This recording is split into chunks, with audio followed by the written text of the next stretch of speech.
I had a beloved lady I promised to marry. We were both 30, the same age, and I had proposed to her, wanting to spend my life with her. As I nervously held out the ring, she smiled with tears in her eyes and said, "I do. I will marry you." Oh yay, Mike, you're so loud. I didn't care about the people around us. I was too busy shouting with joy. "I'm sorry." My face turned red as I apologized to Catherine. She laughed, finding my reaction funny. Catherine had lost her parents at a young age and lived with her grandmother. After seeking blessings from Catherine's grandmother for our marriage, I was on cloud nine, thinking our happiness would last forever. One day, Catherine and I decided to visit a nearby spa in Colorado. "Mike, you always overdo it with the long baths." "Sorry, I feel dizzy." I had stayed in the bath too long and got lightheaded. It was getting dark outside, and I felt bad making Catherine drive, but I was too out of it to drive. "I'll drive us home. You can rest." "I'm really sorry." I apologized repeatedly to Catherine and reclined my seat to lie down. That spa was so relaxing, right? Maybe that's why I stayed in so long. "My skin feels so smooth. We should go again." "Yeah." I stared at the car's ceiling, lost in thought. From the car stereo, Catherine's favorite song played, lulling me like a lullaby, and I began to feel sleepy. Just as I started to doze off, I heard Catherine mumble, "Is that car behind us tailgating?" Those were the last words I remember before everything went black. The next thing I knew, I was waking up in a bed 3 days later. Something was obstructing my view. I mustered all my strength to call out, "Hello, is anyone there?" I tried to shout, but all that came out was a whisper. "Mike, you're awake. This is a hospital. I'll call the doctor." I heard the nurse's voice, and then the sound of footsteps. Soon after, a male voice, presumably a doctor's, spoke up. "Mike, can you hear me? How are you feeling?" Why am I here?" My memory was a blank slate. But I soon remembered being with Catherine. Concerned, I asked the doctor about her. "Where's Catherine? Is she okay?" The doctor hesitated for a moment before answering. "Mike, you were in an accident." "Accident? What happened?" I started to recall fragments of that day. We were on our way home with Catherine driving when suddenly, we felt a massive impact. But that was all I could remember. Neither the doctor or the nurses would tell me anything more than about my own condition. Confined to my bed, unable to move, and with no way of finding out what had happened, a week passed by. I felt my health improving bit by bit, especially after they removed the bandage from my head. Beside my bed stood a woman with a weary face. Despite her stern expression, there was a hint of sadness. "Why are you the only one alive? Why just Catherine?" It was Catherine's grandmother, Margaret, who I had met when we announced our engagement. Margaret's loud voice echoed throughout the hospital room, berating me. I forced myself to sit up and asked, "Please, tell me what happened." "Don't you remember anything? Catherine had a severe head injury when she was brought here." "Why, where's Catherine now?" "Catherine's funeral is already over. She had an organ donor card, so her body is." Margaret couldn't continue and broke down in tears. Overwhelmed by grief, I screamed out loud, "Mike, you shouldn't be sitting up right now." Alarmed by my shout, a nurse quickly rushed in. I was gently but firmly held down by several nurses and made to lie back down in bed. Margaret, looking drained, left the room with assistance from another nurse. When I closed my eyes, I saw Catherine's smiling face. I had wanted to protect that smile. Why was I the only one still alive? At that moment, I didn't care about my future. Yet, even with these thoughts, my body continued to recover steadily. Soon, I could sit up and gradually stand on my own. Eventually, I was discharged from the hospital. On the day of my discharge, I went straight to Catherine's grandmother's house. I was not able to attend Catherine's final moments and felt the need to pay my respects at her altar. More than 3 months had passed since Catherine's funeral. Relying on my memories, I reached the front of Catherine's house. With trembling hands, I pressed the doorbell. After the chime, a woman's voice answered. "Yes, who is it?" "It's me, Mike." "Pardon." She seemed not to recognize my name. I was her fiancé. "May I pay my respects to her?" Before I could finish speaking, the front door flung open. As I approached the door, Margaret stood there, her face stern. Without warning, she hurled something at me. "You good for nothing. How dare you show your face here? I never want to see you again. Just leave." Silently, I accepted Margaret's anger. She looked much frailer than when I first met her. She must have been devastated, having lost Catherine, her only grandchild and family. Feeling her pain, I was left speechless. Outside the front door, after her outburst, she broke down, falling to her knees in tears. I tried to approach and comfort her, but she said, "Don't touch me, I don't need your help," and stormed back inside, still showing a strong front. I couldn't say a word. I bowed slightly to the empty entrance and left. From then on, I frequently visited Catherine's house. I desperately wanted to pray in front of her altar. No matter how many times I visited, Margaret's attitude remained unchanged. She would just yell at me. Unable to say my goodbyes, I wasn't even allowed to offer my prayers in front of Catherine's portrait. Feeling lost, I returned to my job. I kept telling myself that I needed to be strong, to live a life that wouldn't shame Catherine's memory, so I returned to my previous workplace. There, everyone offered their condolences. Each time, I felt a resurgence of loss and sadness. Still, I immersed myself in work. If I didn't stay focused on something, tears would flow. I couldn't imagine being with another woman after Catherine. Work was different. If I worked hard, I could see the results. That's why I worked all the time. Then one day, I received a call on my phone from Margaret.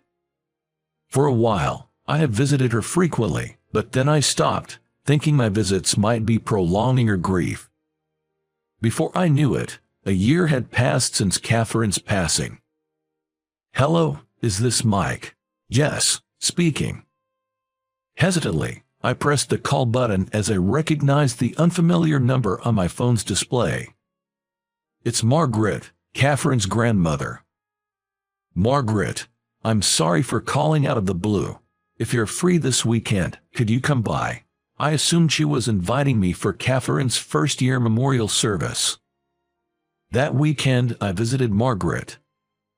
"Thank you for coming. Please come in." Margaret, who came to greet me at the door, looked even more frail and seemed lacking in energy.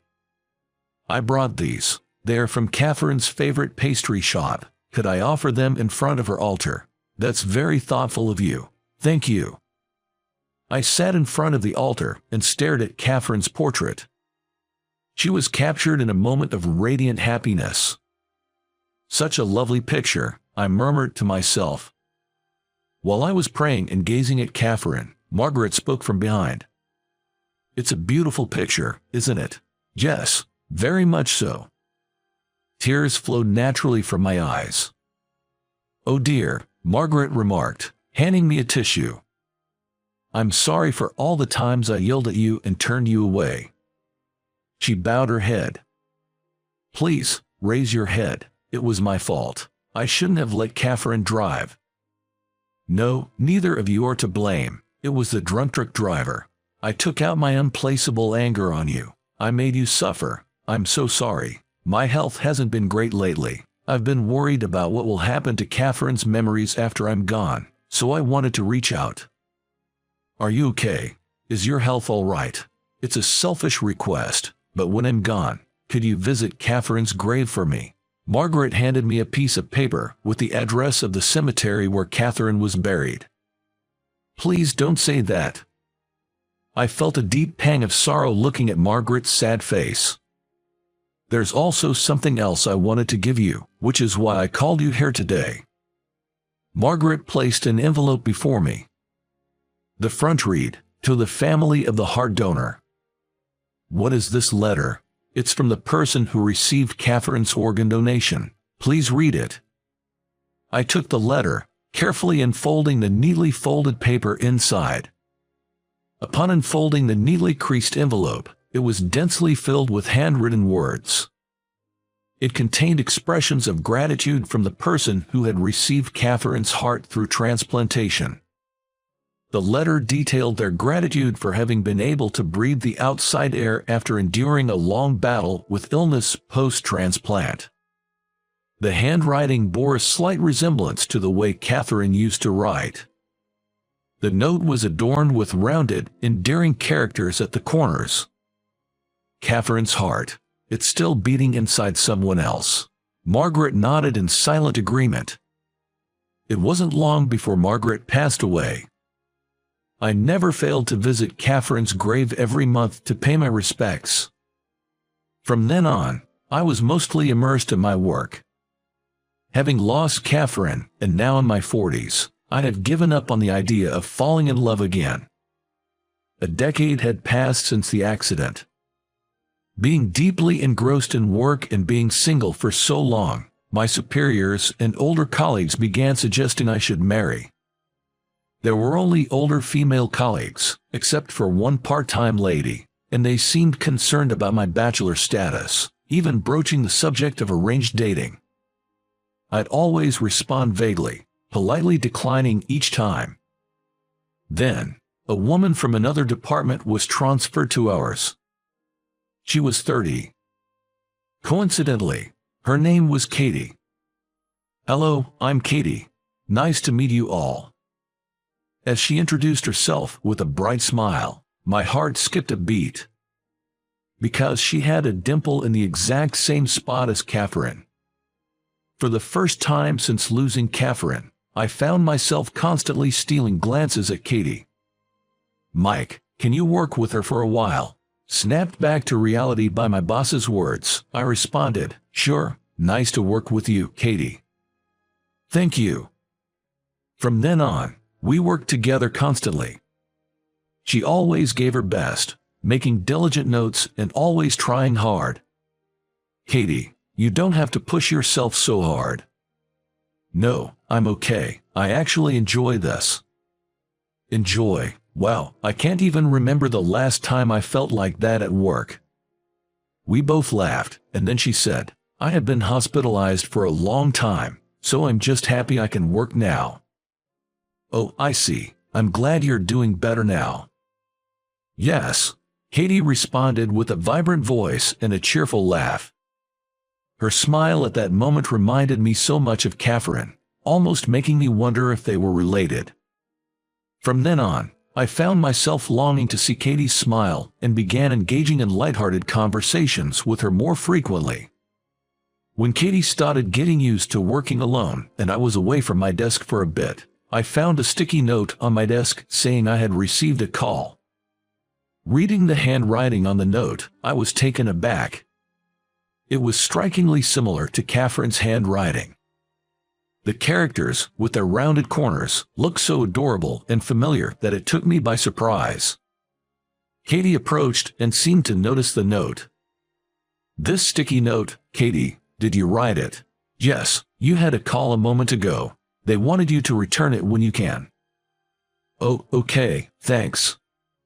She simply nodded and returned to her tasks. For some reason, I couldn't discard that sticky note and kept it in my pocket. I started to feel that Katie was becoming a significant presence in my life. Around this time, an older colleague started suggesting arranged dates for me. "A friend of mine has a daughter, and I mentioned you." "What? She's interested. Why not meet her, just for a chat?" "No, I really don't. Just meet her, come on." "No, No matter how many times I refused, my senior coworker persisted, trying to get me to say yes. Perhaps noticing my frustrated expression, Katie chimed in with perfect timing, using work as an excuse to speak to me. "Mike, I had something to ask you, but are you busy right now?" "Mike, just think about it," the senior said, trying to push the matchmaking further. "Sigh," I replied half-heartedly. "Was everything okay?" "Katie, you're a lifesaver. Thank you. So, what did you want to ask?" "Oh, sorry. I just said that to interrupt you intentionally." "Oh, got it. Still, you really helped. It's not right to just meet someone for the sake of it, especially when I'm not interested." "In that case, why don't you marry me?" Taken aback by her sudden proposal, I was left speechless. "Oh no, what am I saying? But when I look at you, Mike, I feel like I'm looking at myself." "You feel the same way, Katie. My father doesn't approve of me working. Because of my lengthy hospitalization, he's worried about my health and pushes me to get married." "You're still young, Katie." "I'm already 30. "Yeah, marriage is a personal choice, right? Aren't you interested in getting married, Mike?" Caught off guard by her question, I paused for a moment before replying. I was deeply in love with someone, but we couldn't get married. I can't forget about her. Being hung up on the past at my age is kind of pathetic, right? I chuckled awkwardly to deflect. "I want to experience a love like that too." "You'll have plenty of chances in the future." "But my parents are really pushing for me to get married, like right now." "Is that so? So please, pretend to be my boyfriend." "You were serious about that?" I had assumed she was joking, but the serious look in her eyes made my heart race. "If it's just for show, then that's great. Since we'll need to know more about each other, why not go out for dinner tonight?" While I was still taken aback, Katie quickly decided on a restaurant and time and got back to work. After that, we started meeting more frequently under the guise of strategy meetings. We discussed everything, from how to make a good impression on her father to our supposed shared interests and how we met. As we started spending more time together, I began to notice a budding feeling within me. It was love.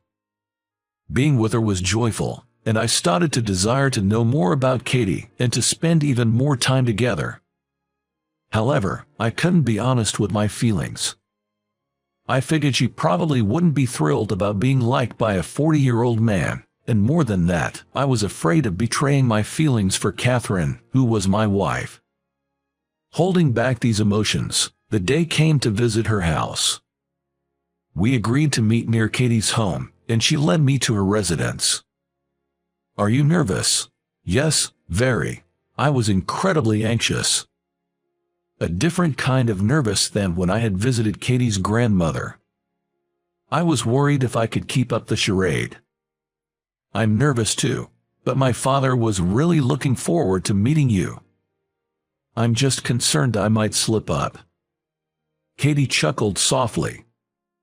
When we arrived at Katie's house, she opened the front door, and her parents came out to greet us. "Welcome, glad to have you here. Mike, please come on in." Suddenly hearing my name from Katie, I was startled. "Oh, thank you." I removed my shoes and stepped in, offering the gift I had brought to her father. "Here is the gift for you, I hope you like it." Her father just stared at me, not making a move to accept it. "Oh dear, thank you for your kindness." Katie's mother graciously accepted it in his stead. I had assumed they would be welcoming since Katie had told me they were eager for her to marry. However, her father's gaze felt penetrating, making me feel exposed.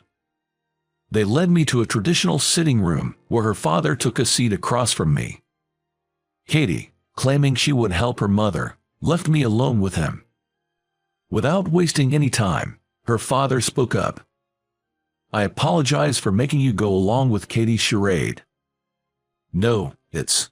I hesitated, revealing my uncertainty. "Look, I desperately tried to smooth things over, but it felt like Katie's father could see right through me. It's my fault. I shouldn't have rushed her into all these matchmaking meetings. Resigned, I didn't refute his claims and just listened silently to what he had to say. She had been hospitalized for a long time. In middle school, we discovered she had a serious heart condition. Jess, I heard she was hospitalized. It worsened to a point where a transplant was necessary. Fortunately, a donor appeared, and thanks to that, she's now as healthy as you see. A donor? When was this? It was when she was 20, so about 10 years ago. 10 years ago. In my mind, I pictured Catherine's face. I was wondering, perhaps. She looks so full of life now, as if she never battled illness, but as her parent, I hope she marries a good man and has children soon. As we talked, Katie entered with a cheerful voice, saying, I made a homemade cake. Keep what I told you a secret from me. Her father put a finger to his lips, signaling for silence. What were you two chatting about? Just reminiscing about your past. I had a pleasant time with Katie's parents and went home that day.